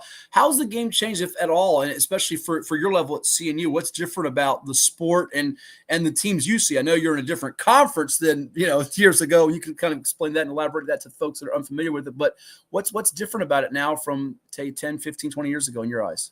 Yeah, I mean, the portal's changed everything, right? To be, perfectly honest, it would make me less want to coach at the Division I level at times where you're having so much attrition, different roster every year. You can't really grow and develop kids and build relationships over the course of 4 years. And, that just leads to a lot of parity where it's hard to build a successful winner because, you got a new group of kids every year. So I don't envy those guys at that level by any means. And for us, it just means we're getting really, really good football players that slip to the Division III level because, they're not getting taken out of high school. So, I challenge you to look at our roster and look at some of their high school resumes. We got guys, that in other eras might be playing at higher levels. And, we play against guys that get NFL looks. It's a really highly competitive level of football. For sure. And there's so many players from all over the Commonwealth. You mentioned only 2 guys not from Virginia on your roster. So whether it's the Connor Berries or the Colin Harts, the Josh Powell from Maury High School, Gunnar White from Tallwood, so many different impact performers. What's next for you? Because you're 10-0, unbeaten regular season. You've checked off one thing on the goals list, but you're not done. And I know there's still more in front of you as you chase an ultimate championship, a national one. Give me kind of how things go with the bracket and how it will play out for the tourney and what's next, because a lot of people are not all that up to speed with how it works for you all at D3. Yeah, and it's a little bit uncharted territory for us too. This is only the second year they added 8 more teams, so it's a 40-team field, and just over half the teams get byes in the first week. So we'll definitely get that first round bye. Be playing next Saturday, not this coming one, so 2 weeks from today. And we'll get a home game, which we haven't had a home game in the playoffs since 2006, back when I was a sophomore in college. So we'll probably play the winner of a play-in game, so not know until the week of exactly who we're going to play. But, we'll be excited to be playing at home. Thanksgiving, there's nothing more our kids could ask for than, playing in that kind of weather, playing in those kind of scenarios. So I'm excited for our guys. That's so cool. And if people haven't been over to your campus and facility, they're missing out. It's just gorgeous over there at CNU. Last time you played, you're right, 2006 at home in the NCAA action. Fell to Washington, Jefferson 27-23, looking for a different outcome this time. I'll let you go on this one, and I appreciate your time so much and wish you and the squad all the best here moving forward here into the postseason. But this team, has it, in your eyes, exceeded the expectations that you had going in? Because I know you probably felt it was pretty good. And where have you been better? And what will it take now, being so effective here, undefeated, to take that next step? What's it going to require to do the unthinkable and win a championship? Yeah, I told our kids last night, true serum, if would I have guessed 10-0 to start the year? Probably not. But, I think we all just approach it one game at a time. And, once you win 3, then you win 4, then you win 5, and you just try to keep it going. So yeah, I'd say we've, exceeded my expectations a little bit. We've been really, really good on offense, and Connor Berry's really led that. We're averaging 47 a game. When you're scoring that many points a game, you have a chance to be successful. Then a really opportunistic, defense. We're one of the top teams in the country in turnover margin too. They've done a great job there. So you put those 2 things together, we've been able to win, some close games against top 25 teams, 2 of those this year. So that's what's put us in position, and we just got to be resilient because, now every one of these games is going to be a close one. We're going to have to win in the 3rd and 4th quarter. Fantastic. Well, go do me a favor and say hello to my buddy, the real Coach K, as I call him, Coach John Krakor. I always joke when we have him on that it's not Mike Krzyzewski, it's him. And he got himself a natty a couple years back, and the men's and women's basketball programs have been doing great things. You've had so many sports there, softball, now football in the limelight here with an undefeated season, and you're not done yet on the pursuit of a national championship. He's doing a fantastic job. Paul Crowley, the head man over there, a Lansdowne High alum out of Virginia Beach. Thanks so much. Enjoy your weekend, and I look forward to chatting with you soon, hopefully after a natty. Thanks, Matt. Always great talking with you. You got it. That's Paul Crowley, our guest here on 757 Sports Talk. Stick around. We got more coming your way. You're watching COVA Sports TV. Now, from those that help make it possible. Stay tuned. What is more? Is it more reps, more strength, more stamina? We say it's all of that, but it's greater than just what's in the mirror. It's about improving your mental and physical health. More is a feeling of achievement, fulfillment, confidence. It's looking better, feeling better, being better, and it's our mission to get you there, because here you are more. One Life Fitness.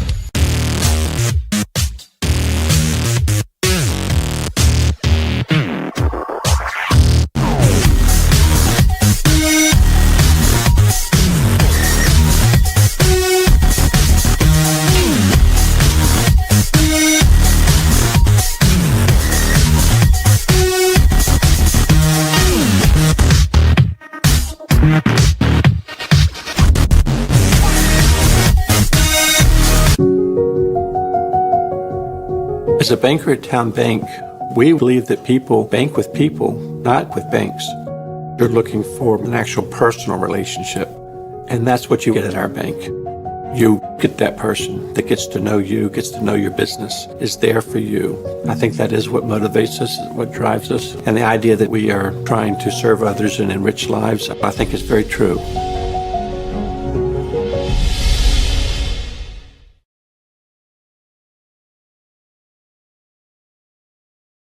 What makes a life a good one? Is it our adventures?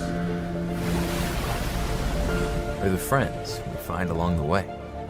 Is it the challenges we conquer together? Maybe it's the people's lives we touch every single day.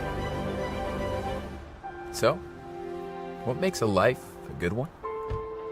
You'll have to figure that one out for yourself. Well, it's everybody's favorite time of year again. Time to prepare to make your annual donation to that infernal revenue service. And if you're like me, you need help. Help to keep that donation as small as possible. So get off your W-2 and call John Maynard at John's Tax Service. 455-6763. Portco is your local nonprofit organization dedicated to economic empowerment through employment for people with disabilities. We focus on abilities, not limitations, providing on-the-job vocational support. Find your pathway to employment. Contact us or learn more at portco.org. I'm Dr. Mark Cardelia, orthopedic surgeon and surgical director of the CHKD Sports Medicine Program. We see a lot of knee injuries in student athletes these days, and many of these are ACL tears. Parents often ask how to know when a knee injury may be serious. The most obvious symptom is severe pain or swelling in the knee joint. Your child may have heard a pop when the injury occurred. Look for signs they can't put weight on the knee around 48 hours after the injury, or if the knee feels unstable or wobbly. Those are all signs you should see a CHKD sports medicine specialist. Our sports medicine physicians, surgeons, athletic trainers, and physical therapists understand the needs of growing athletes and tailor treatment to fit each child's age and level of activity. Our goal is to accurately diagnose the problem in a timely fashion and provide the treatment that will ensure a safe return to activity. Kids want to play, and we want to help them get back in the game. To learn more, visit chkd.org. Sports medicine at CHKD. We're more than a hospital. All right, here with Indian Riverhead football coach Brendan Carr after his Braves win at 47-14 over the Kempsville Chiefs in the regional quarterfinals. Now 9-2 and on to take on Cox next week in the semifinals. Coach, you knew last year you got down 14, had the third quarter explosion against this Kempsville team. How proud are you that your group came out focused, ready to play, and didn't fall behind this one tonight? I think that, the focus and the excitement was there all week long. They were ready to play since Monday. They've been itching, waiting to get to the playoffs. So I'm happy the way they showed up and they were ready to play. Where have you seen this team evolve the most from game one to now in your eyes? Because you've had a lot of quality opponents in the Southeastern District. We think of the likes of defending champ Oscar Smith and Kings Fork and Nance River, among others. Where do you think you guys have grown the most?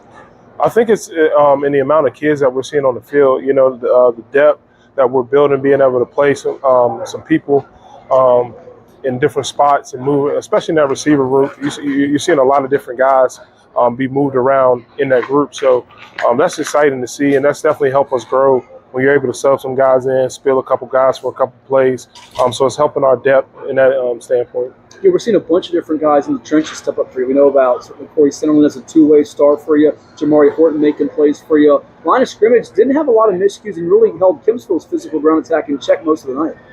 Yeah, defense coordinator, Anthony Smith and our D-line coach, Larry Cheston, they take pride in it. They're going to take pride in it. They don't want anybody running the ball on us. If you're going to beat us, you're going to beat us to the end. With our DC being a D-line guy, takes huge pride in this. So, they're doing a phenomenal job up front. You mentioned the depth you have at the wide receiver position, which Indian River's been known for years. Certainly names like Jason Preston for you, Elijah Boggs with a couple touchdowns tonight, Jay Sean Preston. And by the way, how about Ryan Robinson tonight? He scores on a couple of catches and a 90-yard pick six. Two-way performer who really has shined here lately.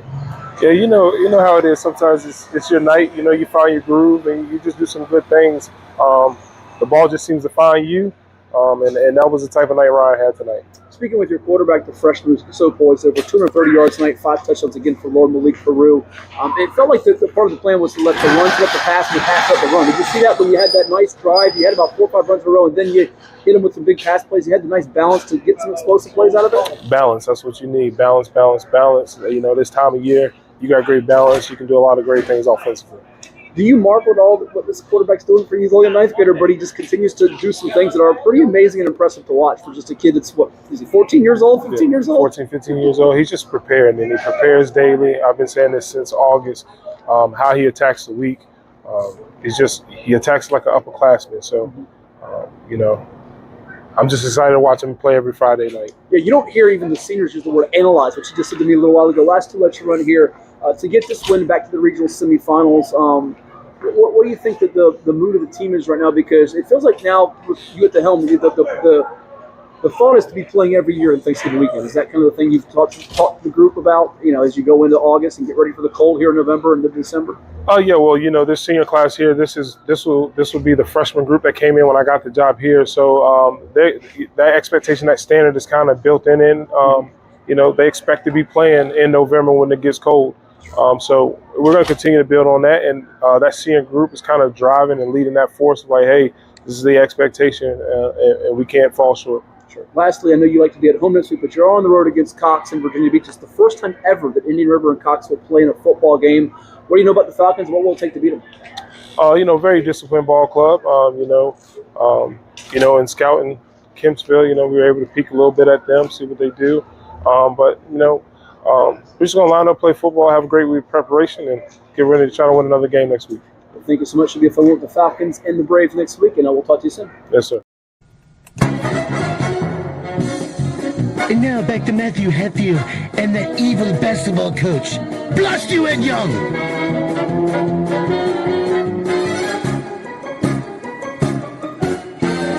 Oh, look who's with us! Finally! Long overdue. But you know what? Better late than never. The coach, Ed Young, greets all on this particular edition of 757 Sports Talk. He had to get on by his phone. And listen, your man Charles Elkins was giving you some props. He says, don't give him a hard time about his internet capability. He actually loved the pizza we were showing from Chicho's. You missed Mark Hall of the Salem Sun Devils. You missed Paul Crowley of CNU. But if you missed any of the show like Ed Young did, you can always go back on Cova Sports TV on YouTube, hit that like button, hit that share button, and most importantly, hit the subscribe button. You can go back and watch it and hear all the jokes we made about him while he was gone. But you're here with us now. Good morning, sir. And you're ready for basketball practice, aren't you?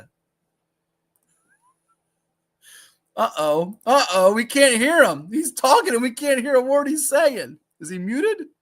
Uh-oh. Try it again. Take two. Oh, we don't hear you now. We see you talking. Now you're muted. You are muted entirely. You've hit a button on your volume. We can't hear a word you're saying. We can't hear a word you're saying. Is your microphone on? We're going to troubleshoot this.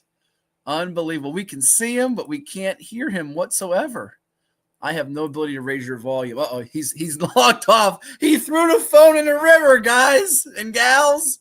He got so mad, he chucked the thing. He chucked it over there in the Smithfield Pond. Well, he got on, but we couldn't hear him. Maybe he needs a new phone at this point. That's the only thing I can tell you. Maybe he needs a new phone. We were about to play buy or sell and do the NFL picks. And now, and I can't give him 3 losses, folks. I can't give him 3 losses. That would be so wrong of me. This is the best comedy show Saturday morning I've ever seen. You're right, Charles. It's comedic relief. That's what it is. Couldn't get him. I mean, hey, got to get him a new phone. Maybe we can pass around the collection plate to get Coach a new phone. Maybe the Smithfield Booster Club can help raise the funds to get him a new phone. That's what I'm hoping. Uh-oh. Here we go. Take 2, Charles. Let's see if we got him.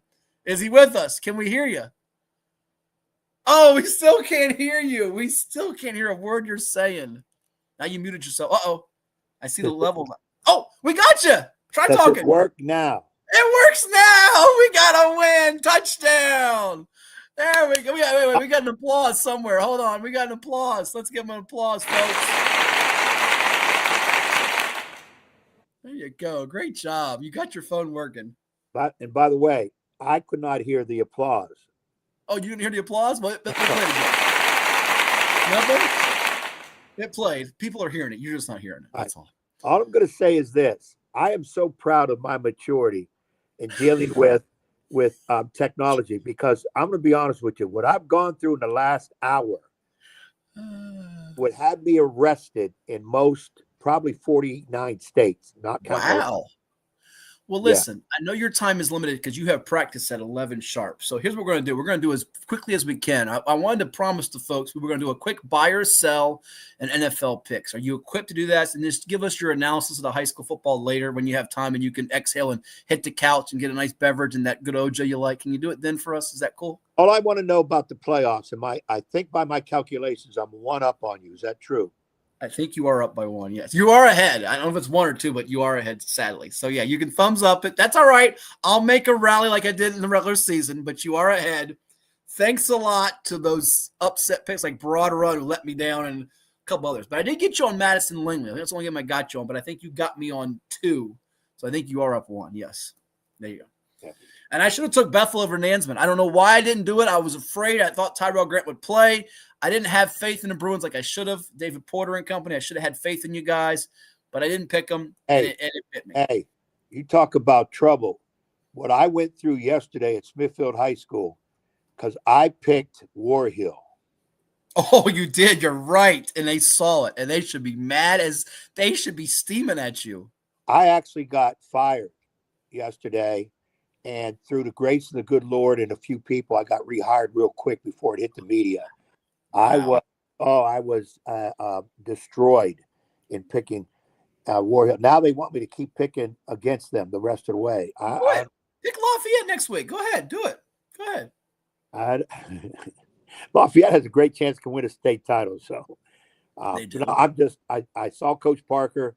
I put my head down and he threw rocks at me. Yeah. The kids tore me apart. I mean, oh my God. I don't even know how they found out, but you know what? Hopefully they'll keep listening. So we'll go from there. Look at Derek. It looks like you're in a Mexican restaurant in town. I like it. Look at it. Okay. I think yes, chips and salsa, Derek. Chips and salsa. Hey, walk with me. Wait till you see this. Walk with me, people. You ready? Wait, be careful walking because you might end up going on. Oh, yeah, you're back in the do we have that? Where is it? We don't have the dun dun dun. Oh, yeah, there it is. Oh, there's the dead bodies. Yeah, it's back. The dead bodies, folks. Oh, no. This is my world. Yeah. This is my world every day. See that? Yeah, we played the dun dun dun. Okay, we see your world. It's nice. At least you have a sink over there. That's good that you got a sink. We like that. I got all kind of stuff over here. Let's play because your time is precious, as is mine. A quick edition of buy or sell, shall we? We got 5 burning questions, then our NFL picks for you, and then we'll let you go do what you got to do. You ready to play? Here we go. Buy or sell, Coach Young. College football styles. We get it revved up for you. Texas Tech leads the nation in blocked punts with 5. Will the Red Raiders get at least 2 more on their way to a Big 12 championship? So that means it has to happen before the playoff, not in a bowl game. Will they get at least 2 more blocked punts? They got 5 so far this year. And I'm sure you got a question before you can answer this question, don't you? And that question is going to be, if I know you like I know you, how many more games they got, Matt? Who they play today? How many more games they got? Who they play today? I know them too well. They play UCF today, and then they play West Virginia. And then you would have the opportunity to get it in the Big 12 championship.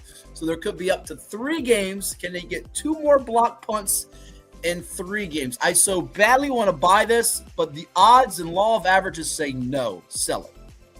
Definitely not going to get any against Central Florida. Possibly 1 against West Virginia. But you said 2, so I would sell it.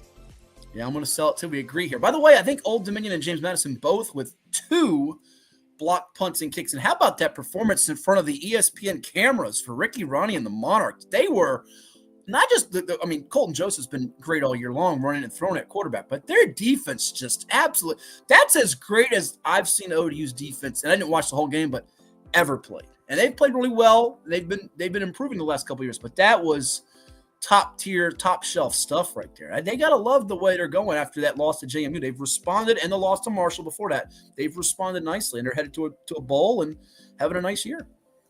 That was a perfect time to play great in front of the nation because people will kind of think that's what they're normally like, which is great. Yep. and it's great on the comeback after those tough losses. So, and now any word on what potential bowl they may be looking at?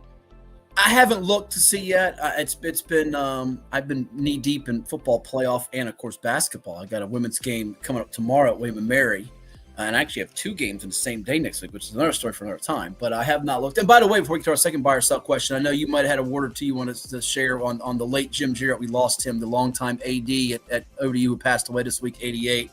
He was a great guy. Did you get to know him much? But certainly a pioneer for women's sports and everything he did at ODU. You know, every time I saw Jim Jarrett, he was busy. He was either busy doing his job or there was a million people wanted to speak to him, handshake, whatever. Guy was extremely well respected in the athletic world of college. Tremendous trendsetter in women's sports, especially women's basketball. I dare say maybe out in the lead with that in terms of getting women's sports to the justifications they should have. And he did a tremendous job as an athletic director, very personable guy. Took time for a lot of people, shook a lot of hands. Losing him is, again, you're losing a pillar in that industry. I know he hasn't been an AD in a while, but he was a trendsetter for many of what our athletic directors now should be. Echo the sentiments, no doubt about it. Rest in peace to Jim Jarrett. All right, our second one, each of the 3 remaining unbeaten in college football FBS play, the Aggies, the Buckeyes, the Hoosiers, win by double figures on this particular Saturday. You buying that or selling that? And, of course, here he goes with his next question. Well, Matt, who are they playing today? Well, I know Indiana is playing Wisconsin, and that's probably going to be double-digit win for sure. 29.5-point spread. Yeah, and if I'm not mistaken, I think I read somewhere and trying to do some homework this week, Wisconsin has scored less points in all their Big Ten games than Indiana is averaging. That sounds about right. And by the way, the Hoosiers and the Aggies both, I believe, Hoosiers and the aforementioned Red Raiders are both top 5, I think, in scoring offense and defense. No, by the way, Indiana tops in the country in third down conversions. The Buckeyes, by the way, they play UCLA. The Bruins on the left coast, the West Coast. That is a late start, 34.5-point spread. I'm sorry, they don't play them in the West Coast. They play them at home. They play UCLA and Columbus. My mistake. Misspoke there. But still, 34.5-point spread. And the Aggies are favored at home by 16.5 against South Carolina. I'm going to buy this. This is an easy one. Yeah. I think the key here, we're talking about all 3 of those teams are at home. UCLA scared a few people this year. I don't think they're going to scare Arizona State. And Wisconsin just doesn't have the firepower to do it with Indiana. The only one that would be close to, maybe not if Texas A&M comes in sleeping, would be South Carolina, because they've been known to play some of the tough teams really tough. All we need is a 10-point win. Texas A&M should do that. So I buy it. They're not going to scare Arizona State or Ohio State, but I know what you meant. All right, let's get to number 3 here. Put up your Dukes. Either Duke's Blue Devils from the ACC or James Madison's Dukes from the Sun Belt will reach the college football playoff. Now, a few weeks ago on our television portion of the program, we said that we thought an AAC team will get there, but an AAC team might not. And if they don't, James Madison's got I think, according to the ESPN FBI or FPI or Elemento PI, says that they have the best chance, like 32.6%. Duke, by the way, monster game with UVA, part of a 5-way tie atop the ACC. Will one of the Dukes, either Duke or the JMU Dukes, make the playoff? Buy or sell? I think JMU is going to win the rest of the way. Deserved. You know me, I've already said most of the teams that win the conference, unless they got 4 or 5 losses, should be in the playoffs. I think JMU makes it, not Duke. I think JMU will win out. They've got Washington State at home, which is a trap game before the Coastal regular season finale, and then the Sun Belt Championship game, which they can host it, by the way. Duke, I don't know that Duke will win out, but I've got a 2-for chance. You're going to buy this? I think you might be right here, but again, 12-team playoff. Someone out of the AAC could steal it, and I fear JMU could lose in the Sun Belt Championship. That's what I fear for them. And if that happens, it's not going to happen because I don't think Duke is going to win the ACC. So I'm going to actually, you're buying it. I'm going to sell it. I'm buying it because I'm thinking JMU wins out. If JMU loses one of their last games, including Sun Belt Championship, no way they're getting in. Okay. Our last 2, we go to high school and the pros for those. 5 number 6 seeds won in the high school football playoffs to open up, including your Smithfield Packers, coached by Tracy Parker. Southampton knocking off unbeaten Lunenburg. Liberty Christian, Lebanon, and Hopewell. Hopewell took out New Kent LCA took out Broadway. Lebanon beat Virginia High, who had throttled them earlier this year. Will at least one of them make the region finals, Ed? If you want to know who they play, Hopewell will be in action against Petersburg, a 2 seed. Liberty Christian goes to 2 seed Wilson Memorial. Smithfield goes to 2 seed Lafayette. Southampton goes to 2 seed Pocosin. So some Bay Rivers teams on those matchups. What do you think? Will one make it? I think this is a total bye because I think LCA for sure. The other 4 is probably less than 40% chance, but LCA I think is going to win. Yeah, I'm definitely. You're telling me only one has to do it. I definitely buy it because I think Liberty Christian can do it. Woody says Phantoms and Truckers at noon. We'll get Ed's take on that in a moment. And Charles is signing off. He's got wrestling practice. So we thank Charles for coming on. He's rooting for Louisa next week against Huguenot while Dinwiddie plays Verona in that loaded region. Hey, 4B. Yes. Where does Charles coach wrestling at? Louisa. You heard him. Louisa Lions. He loves his Lions. Charles, make sure if he's still on, make sure you teach those kids how to do the figure 4. You can win a lot of matches. Ric Flair won 16 titles with figure 4. Please teach the kids how to win. He wants the figure 4. And our last one, a buy or sell before we do the NFL picks and let Ed go. Adios, amigo. For the first time since 2012, when Adrian Peterson won it, the NFL MVP will go to someone that doesn't play the quarterback position. You buying that or selling that? And I tell you, the latest odds, it shifted during the week from Drake May of New England to Matthew Stafford of the Rams. But right there in the mix is Jonathan Taylor of the Indianapolis Colts. Did you see what he did against the Falcons? He ran crazy. Could these quarterbacks cannibalize each other? And I know Daniel Jones was the hot commodity to start the year, but could it result in JT of the Colts or perhaps somebody else? I guess Jackson Smith and Jigba from Seattle is the long shot at wide receiver. Probably not going to happen. But is someone not at quarterback going to win MVP? You buying this or you selling this? I so badly want to buy it. I just don't know if I can. I'm selling it. Taylor will not win it. He'll be in the mix, in the running, in the name. Will not get it. Okay. You're going to sell it. Sell it. I'm going to only buy it because I think he's going to get – what's his yardage right now? He's going to get 2,000 plus. His numbers are so astronomical. I think he's going to make a case, and these quarterbacks will cancel each other out. I'm rooting for it. I'm rooting for him to get it. He's at 1139 through 10 games, 15 touchdowns. The next closest guy in the AFC has 7, and James Cook had. Next closest guy in the league has 11, and Josh Jacobs. If he needs that signature moment though. That's what's going to haunt him or deny him potentially. But there you heard it from Charles. The risk control, he says, and that's going to do it for buy or sell.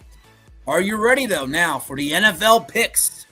After you basked in the glory of going a perfect, yes, folks, he might have cheated, but he went a perfect 3-0 last week. There it is, 1-2 for me and Brucey. Ed won on the Lions minus 7.5, Seattle minus 6.5, and the Bears, Giants under 47.5 at 24-20. Oh, why couldn't they have scored one more touchdown in that game? I won on the Rams minus 4.5, lost on the Bucks minus 2.5, and the Panthers, they crapped the bed minus 5.5. Bruce had Packers minus 1.5. They lost 10-6 on Monday night to Philly. Niners plus 4.5 was a loser, but his Chargers minus 2.5 was a winner. Bruce's picks, though, real quick, we'll give you the season standings. I'm 15-15. Bruce is one back. Ed is 12-18.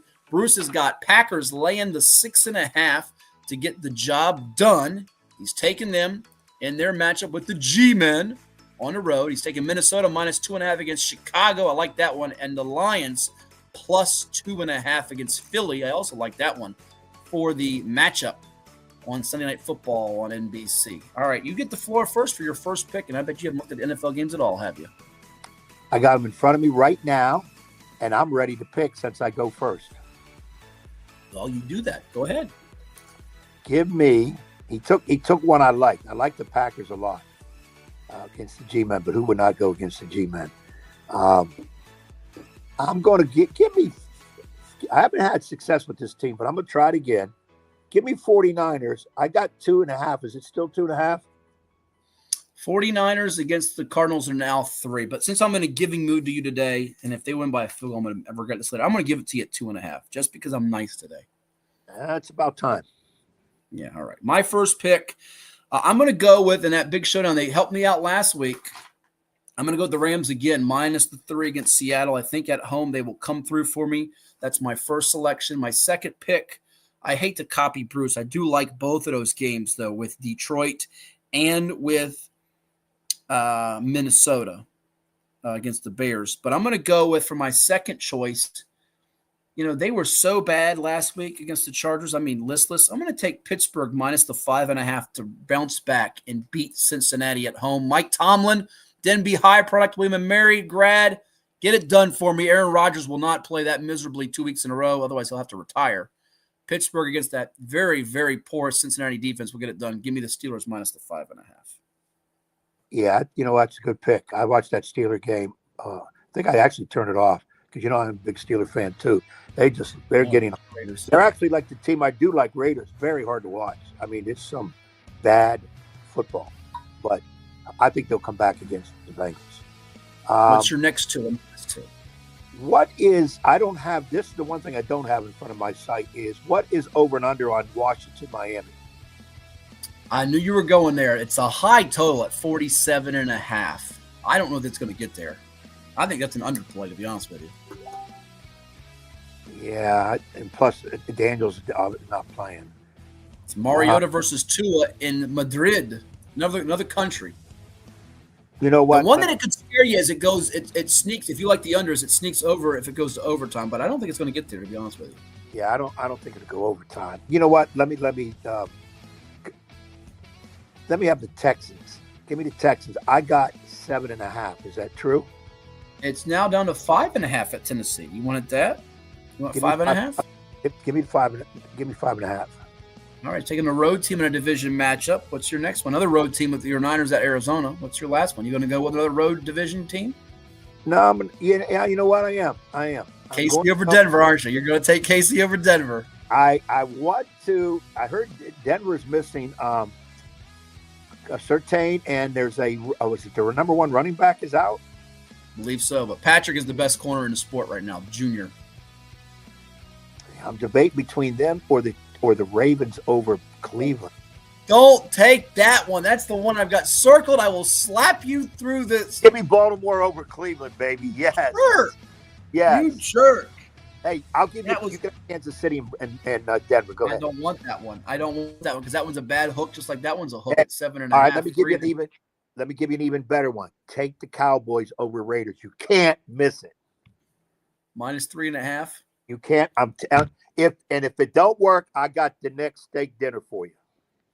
All right, that's enough reason for me to pick it, and it gives me a reason to watch that dreadful game with their bad defense. And if Dallas wins by a field goal and they don't cover the 3.5, I will be so mad. You talked me into it because I was about to either copy Bruce's plus 2.5 for the Lions. I'm going to write that down as I was going to do it, or the under 48.5 Bears Vikings. That's going to do it. We're at 11. Ed's going to say goodbye. I'll put the finishing touches after a quick break on the Class 2 and Class 1 picture. We'll see you next time, Coach. All right, I got to get running to practice, get these young men going. Hey, man, everybody out there, you know me in technology. I tried my best, but I finally made it, so give me credit for that. But I hope next week I'll have this whole situation fixed so I can be on.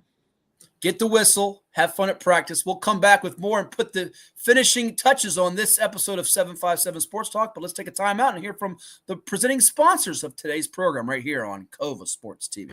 What makes a life a good one? Is it our adventures? Or the friends we find along the way? Is it the challenges we conquer together?